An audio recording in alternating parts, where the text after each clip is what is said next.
साथियों अस्सलाम वालेकुम वरहमतुल्लाहि वबरकातुहू। जैसा कि आपको मालूम है कल जितने भी बच्चे एग्ज़ामिनेशन देंगे, आज जो भी बच्चे एग्ज़ामिनेशन दिए बहुत अच्छा ज़बरदस्त क्वेश्चन सभी का गया है प्यारे साथियों, और एग्ज़ामिनेशन भी बहुत अच्छे तरीके से बच्चों ने लिख कर आया है। मुझे उम्मीद है कि कल भी आप लोगों की परीक्षाएं बहुत बेहतरीन तरीके से जाएगा। ओके, फाइनली चलिए इस क्लास को शुरू कर रहे हैं। इस क्लास के अंदर आप लोगों को मौलवी एग्जामिनेशन के जो हिंदी सब्जेक्ट है, हिंदी मजमून है प्यारे साथियों, उनके ऊपर जो VVI objective and subjective questions है उनको आपको कवर करवा रहे हैं। तो फाइनली वीडियोस को शुरू से लेकर अंत तक देखिए इस क्लासेस को, और क्लास को मिस नहीं कीजिएगा, एक रत्ती भी मिस नहीं कीजिएगा, क्योंकि जो जो ऑब्जेक्टिव सवाल होते हैं ना वो काफ़ी अहम हुआ करता है। ठीक है दोस्तों, तो चलिए प्यारे साथियों शुरू करते हैं। सबसे पहले आइए ऑब्जेक्टिव टाइप क्वेश्चन की ओर बढ़ रहे हैं। सवाल 1 नंबर में है कि सूरदास की झोपड़ी उपन्यास के मुख्य पात्र का नाम बताइए। तो सूरदास की जो झोपड़ी है साथियों, तो इसके जो सूरदास की झोपड़ी, अब देखिए यहां से एक सवाल ये भी बनता है, एक सवाल के अंदर आपको बधेरे सवाल आपको हम करवा देंगे। सूरदास की झोपड़ी उपन्यास, ठीक है, उपन्यास जिसको बोलते हैं। अगर आपके एग्जामिनेशन के अंदर कल ये सवाल देखने को मिले कि सूरदास की जो झोपड़ी है आपके क्या कहते हैं पाठ्य पुस्तक में शामिल, पाठ्य पुस्तक में शामिल का मतलब ये हुआ कि आपके निसाब में शामिल वो क्या है, उपन्यास है या फिर यात्रा वृतांत है या फिर इस तरीके से हिंदी में आता है प्यारे साथियों कि ड्रामा है। इसका जवाब बताएंगे कि ये उपन्यास है। अब उसके जो मुख्य पात्र, जैसे कि मान लीजिए किसी भी जगह कोई गेस्ट आ रहा है तो उसमें कोई ना कोई एक इम्पोर्टेंट शख्स होता है जो कि उसका मेन अहम रोल अदा करता है। सपोज कीजिए कोई मूवी है तो उसका एक हीरो होता है, ठीक है। उसी तरीके से यहाँ पर पूछ रहा है कि सूरदास की झोपड़ी उपन्यास जो है उसके मुख्य पात्र का नाम क्या है। उसमें जो मुख्य पात्र है, मुख्य लोग है, मुख्य अतिथि जो है वो सूरदास है, ठीक है। क्या नाम है? सूरदास। ओके, प्रश्न संख्या 2 की ओर बढ़ रहे हैं। सवाल कह रहा है कि क्या कहते हैं, अकस्मातः रात 2 बजे घटना क्या घटित हुई थी। यानी कि दोस्तों रात के जब कहानी को पढ़ेंगे ना, ये वाला सूरदास वाला, ठीक है, तो इसके अंदर एक घटना घटित हुई थी रात के 2 बजे। कितने बजे? याद रखिएगा 2 बजे। आपको ये भी सवाल में आ सकता है कि रात के कितने बजे घटना घटित हुई। तो अब आपको सिलेबस ही मालूम नहीं रहेगा तो वहां पर कहिएगा कि कौन सा घटना भाई रात में घटित हुआ। ऐसा तो नहीं रात में कोई घटना हो गया, तो वो नहीं, आपके निसाब में जो शामिल है उसके बारे में पूछा जा रहा है। इसका जवाब हो जाएगा कि सूरदास की झोपड़ी में आग लग गई। यानी कि एकाएक जो है रात के 2 बजे सूरदास की झोपड़ी में आग लग गई थी। फिर आइए प्रश्न संख्या 3 है। सवाल कर रहा है कि झोपड़ी में लगी आग में उठ रही ज्वाला को लेखक प्रेमचंद ने किस प्रकार वर्णित किया है। यानी कि एक लेखक है जिसका नाम है प्रेमचंद, ये जो है जब आग लगा था सूरदास की झोपड़ी में तो उसको किस तरीके से वर्णित, वर्णित का मतलब होता है किस तरीके से उन्होंने खुलासा किया है। तो इसका जवाब आइए देखते हैं कि इसका जवाब हो जाएगा कि आकाश की ओर लपकती ज्वालाएं कभी मंदिर के स्वर्ण कलश सी तो कभी जल में चांद के प्रतिबिंब सी प्रतीत होती है। अब देखिए ये सवाल आपको सब्जेक्टिव के अंदर आ सकता है। चलिए फिर सवाल कह रहा है कि किसने किससे कहा कि सूरज जिसके मन में इतनी खुदाई है भगवान उसका सत्यानाश कर दे। ओके, सवाल क्या कह रहा है कि किसने किससे कहा कि सूरज जिसके मन में इतनी खुदाई है भगवान उसका सत्यानाश कर दे। तो आइए देखते हैं इसका उत्तर क्या होगा। तो साथियों इसका उत्तर है कि जगधर ने सूरदास को कहा था। यानी कि एक जगधर है जो कि सूरदास को कहा था। ओके, चलिए अगला सवाल की ओर बढ़ रहे हैं। सवाल कह रहा है कि सूरदास की झोपड़ी नामक उपन्यास किस लेखक के द्वारा लिखा गया है। अब देखिए ये सूरदास की झोपड़ी ये क्या है, तो उपन्यास है। अब इसके लेखक कौन है? लेखक कहते हैं कि मुसन्निफ कौन है इनके, ठीक है। तो इसका जवाब हो जाएगा कि प्रेमचंद जी। प्रेमचंद जी जो है इनके लेखक हैं, यानी कि राइटर हैं सूरदास की झोपड़ी नामक उपन्यास के।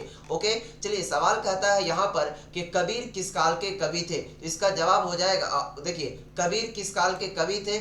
उसी के बाद देखिए सवाल है कि कबीर का जन्म कब हुआ था। फिर सवाल कह रहा है कि कबीर ने ज्ञान और कौशल कहाँ से अर्जित किया था। उसके बाद फिर सवाल है कि कबीर की दृष्टि में माया क्या है। तो ये सभी सवाल का इकट्ठे आपको नीचे जवाब देखने को मिलेगा। कबीर किस काल के कवि थे, तो इसका जवाब हो जाएगा कि कबीर जो है वो भक्ति काल के कवि थे। कौन से काल के कवि थे? भक्ति काल के कवि थे, याद रखिएगा। उसके बाद 2 नंबर में पूछा है कि कबीर का जन्म कब हुआ था। इसका जवाब है कि कबीर का जन्म ज्येष्ठ पूर्णिमा सोमवार के रोज 1455 ईस्वी में। ओके चलिए उसके बाद फिर सवाल आगे क्या था कि कबीर को ज्ञान कहाँ से अर्जित हुआ था। तो कबीर ने ज्ञान और कौशल स्वानुभव, सत्संग और सदगुरु साहचर्य से अर्जित किया था। ओके, याद रखिएगा।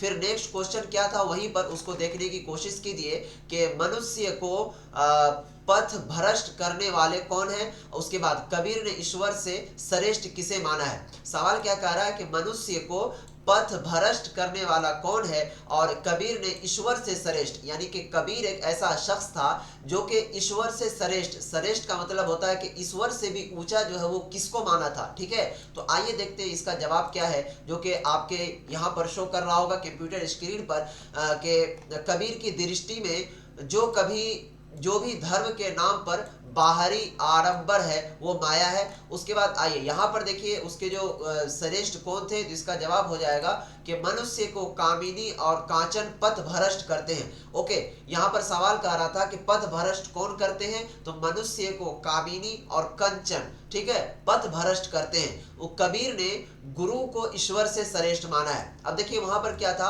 कि कबीर जो है किसको ईश्वर से भी ज्यादा ऊंचा समझ रहा था। तो इसका जवाब हो जाएगा कि कबीर अपने गुरु को, गुरु कहने का मतलब कि उनके जो टीचर हैं उनको ये अपने से भी बड़े समझते थे, सॉरी ईश्वर से भी, यानी कि खुदा से भी, अल्लाह से भी। ठीक है, सवाल कहता है कि प्रसाद जी का जन्म कहाँ हुआ था। ठीक है, प्रसाद जी का परिवार सुगनी साहू के नाम से क्यों जाने लगा। ठीक है, उसके बाद फिर सवाल यहीं पर तीसरा सवाल है कि प्रसाद के प्रतिमा कौन थे तथा वे कैसे व्यक्ति थे। तो आइए ये तीनों का सवाल देखिए क्या है। इसका जवाब हो जाएगा साथियों,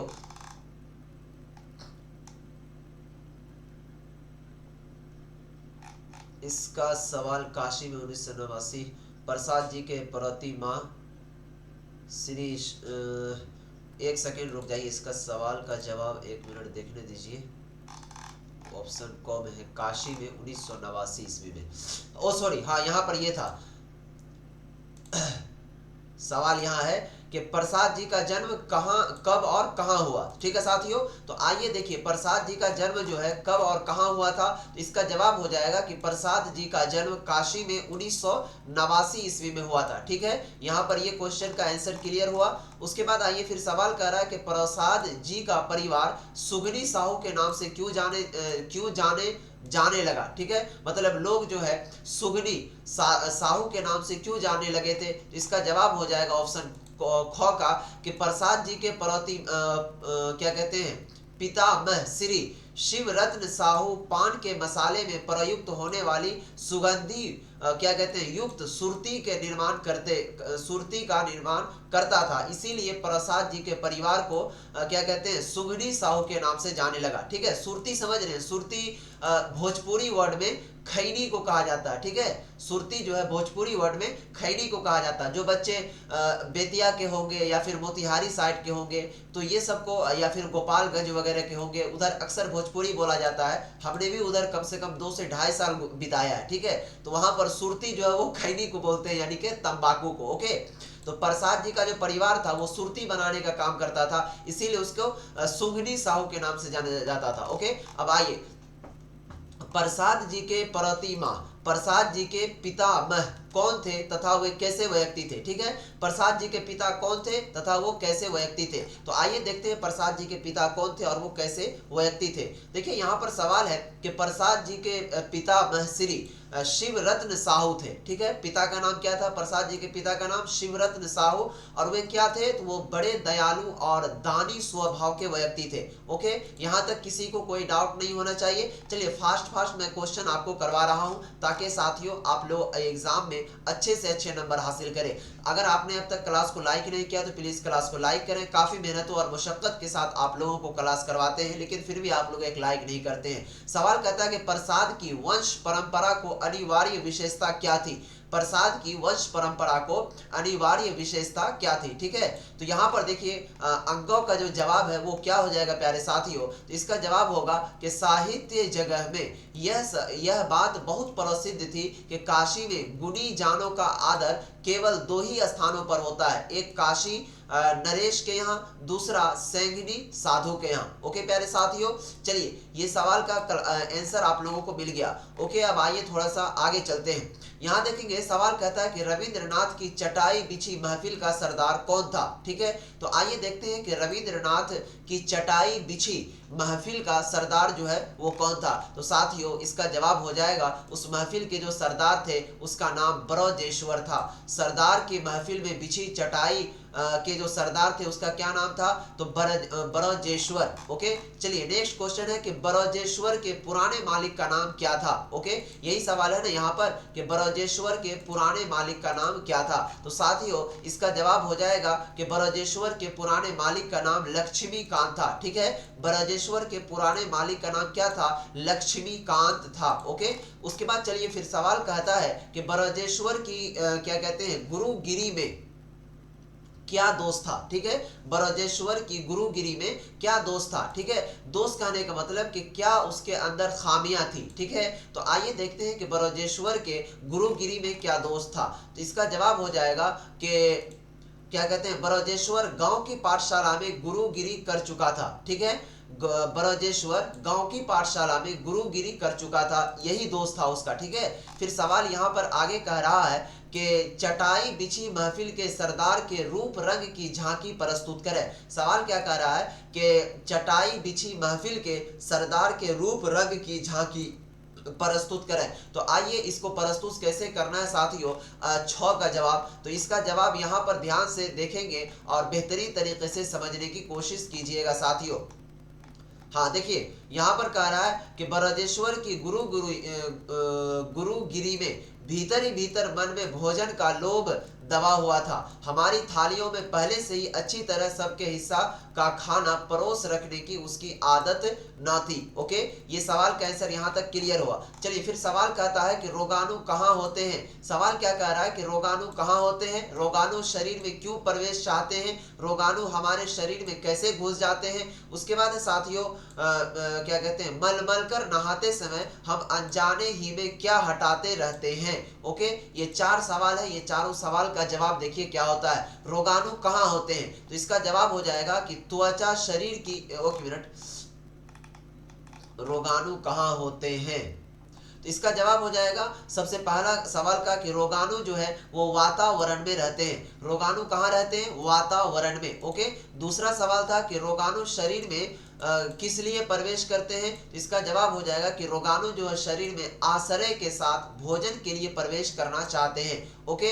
चलिए उसके बाद फिर तीसरा सवाल क्या था यहाँ पर आपके कंप्यूटर स्क्रीन पर कि रोगाणु हमारे शरीर में कैसे घुस जाते हैं। तो इसका जवाब हो जाएगा कि रोगाणु जो है हमारे शरीर में कैसे घुस जाते हैं। तो इसका जवाब देखिए कि रोगाणु हमारे शरीर में कटे फटे त्वचा के द्वारा तथा सांस लेने के क्रम में घुस जाते हैं। ओके, उसके बाद फिर सवाल कहता है कि मल मल कर नहाते समय। तो इसका जवाब हो जाएगा कि मल मल कर नहाते समय हम अनजाने में ही इन सूक्ष्म रोगाणुओं को धो धोकर त्वचा से हटाते रहते हैं। ओके, यहाँ तक ये सवाल आपका क्लियर हुआ। ठीक है दोस्तों, अब चलिए थोड़ा सा जो ऑब्जेक्टिव टाइप क्वेश्चंस था उनको आपको क्लियर करवाए। आइए थोड़ा सा आप गाइड के अंदर भी आप लोगों के ऑब्जेक्टिव सवाल आते हैं, उनको आपको हम करवाने की फास्ट में कोशिश करते हैं। वक्त बहुत कम है, इसीलिए दोस्तों मैं चाहता हूँ कि जितना जल्द हो सके आप लोगों की तैयारी बेहतर से बेहतर अंदाज में प्यारे साथियों में करवा दूँ।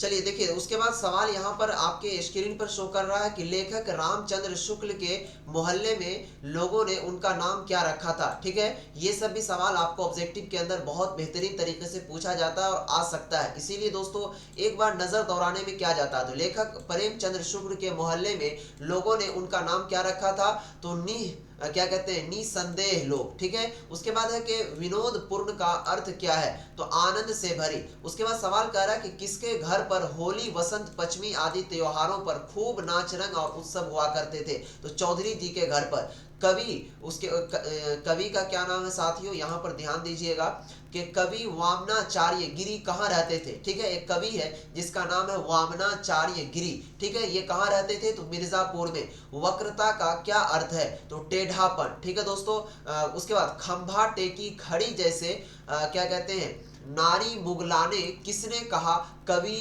वानमाचार्य गिरि ने कहा था।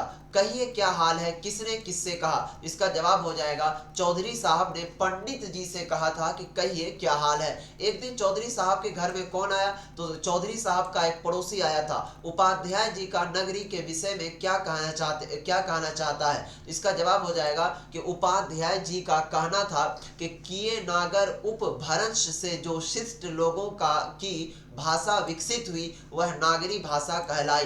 ठीक है, उसके बाद सवाल कहता है कि प्रेम घन की छाया के लेखक कौन है? तो रामचंद्र शुक्ल। ओके, फिर सवाल कह रहा है साथियों कि लेखक पंडित चंद्र धर शर्मा गुलेरी को कहाँ बुलाया गया था? तो एक पाठशाला के वार्षिकोत्सव में। ठीक है, पाठशाला के प्रधान अध्यापक के क्या कहते हैं पुत्र की आयु कितनी थी? तो मात्र 8 वर्ष। धर्म के 10 लक्षण और 9 रसों के उदाहरण किसने दिए? तो इसका जवाब हो जाएगा कि 8 वर्ष के बालक ने दिए थे। ओके, चलिए आगे जो आप लोगों को मेन क्वेश्चन बन रहा है उसको बताते हैं। चलिए, उसके बाद सवाल कर रहा है कि लेखक ब्रजमोहन व्यास क्या कहते हैं कौशाम्बी किस सन में गया था? ठीक है, कौशाम्बी एक लेखक है जिसका नाम है ब्रजमोहन व्यास। वो एक जगह गए थे जिसका नाम है कौशाम्बी।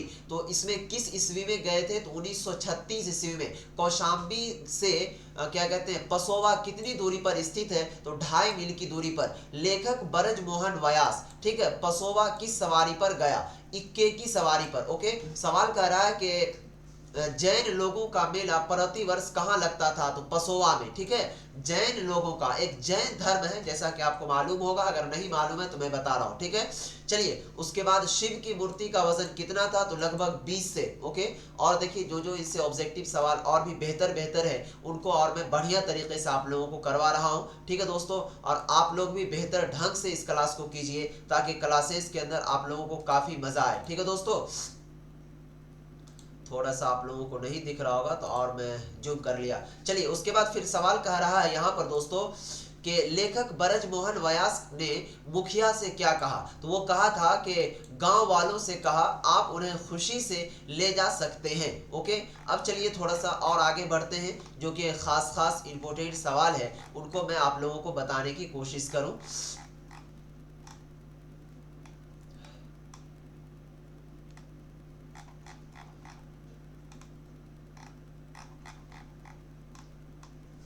चलिए, ये सवाल आपको इंपोर्टेंट हो सकता है कि गांधी जी तथा रुग्ण व्यक्ति में प्रायः किस भाषा में वार्तालाप हुआ करती थी? इसका जवाब हो जाएगा कि गुजराती भाषा में। ओके, पंडित जवाहरलाल नेहरू कहाँ की यात्रा पर गए थे? तो वो कश्मीर की यात्रा पर गए थे। ठीक है, कश्मीर में नेहरू जी का कैसा स्वागत हुआ था? तो कश्मीर निवासियों ने नेहरू जी का बहुत ही भव्य स्वागत किया था।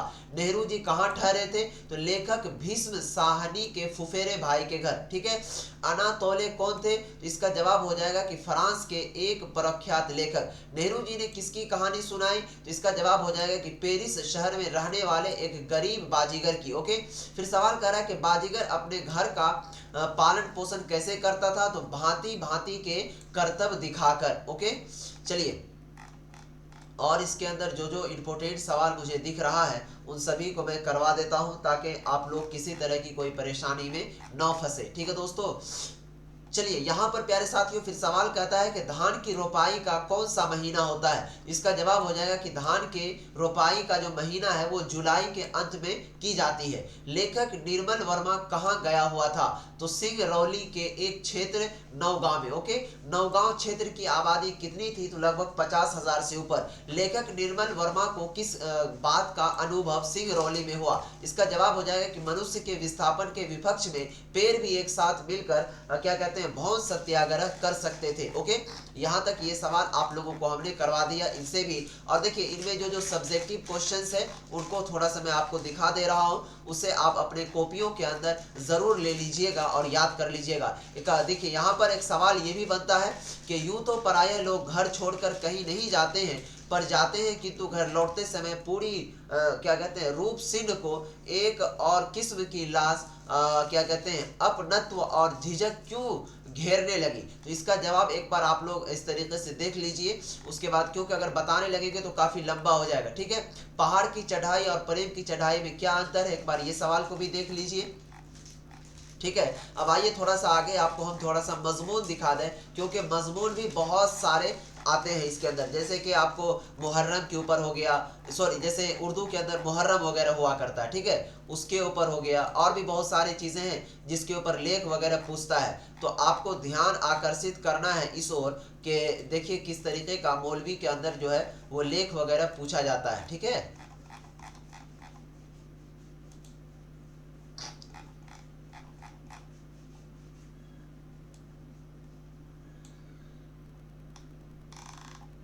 हाँ, और याद रखिएगा एक गद्यांश होता है, ठीक है, जो कि गद्यांश भी आप लोगों को पूछा जाएगा। और मजमून, देखिए यहाँ पर आपको मजमून शुरू हो रहा है, ठीक है, जैसे कि मजमून आप समझ रहे जिसको लेख कहा जाता है। ये देखिए जैसे कि आपको बहुत सारे लेख पूछे जा सकते हैं, तो यहाँ पर कुछ कुछ लेख को हम चिन्हित कर देते हैं। देश की सबसे बड़ी समस्या बेरोजगारी अथवा बेकारी की समस्या और उसका समाधान, इसके ऊपर कह रहा लेख लिखने के लिए। तो आप बना के भी आप आराम से लिख सकते हैं, देश की सबसे बड़ी समस्या क्या है, तो बेरोजगारी है। इसी के ऊपर मैं आपको कह रहा लेख लिखने के लिए, तो बेरोजगारी क्या चीज़ है उसके ऊपर लिख दीजिएगा या देख लीजिए। या फिर आपको दीपावली के ऊपर पूछ सकता है, तो दीपावली वाला देख लीजिए।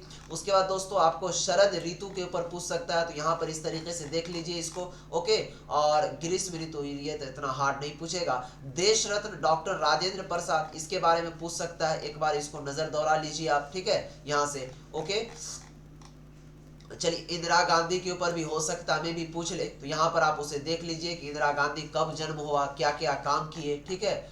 उसके बाद समाचार पत्र, ये उतना इम्पोर्टेंट नहीं है। हाँ, और देखिए यहाँ पर ये पूछा जा सकता है वर्तमान शिक्षा पद्धति और छात्रों के विचार, अथवा वर्तमान शिक्षा पद्धति बनाम नई शिक्षा नीति।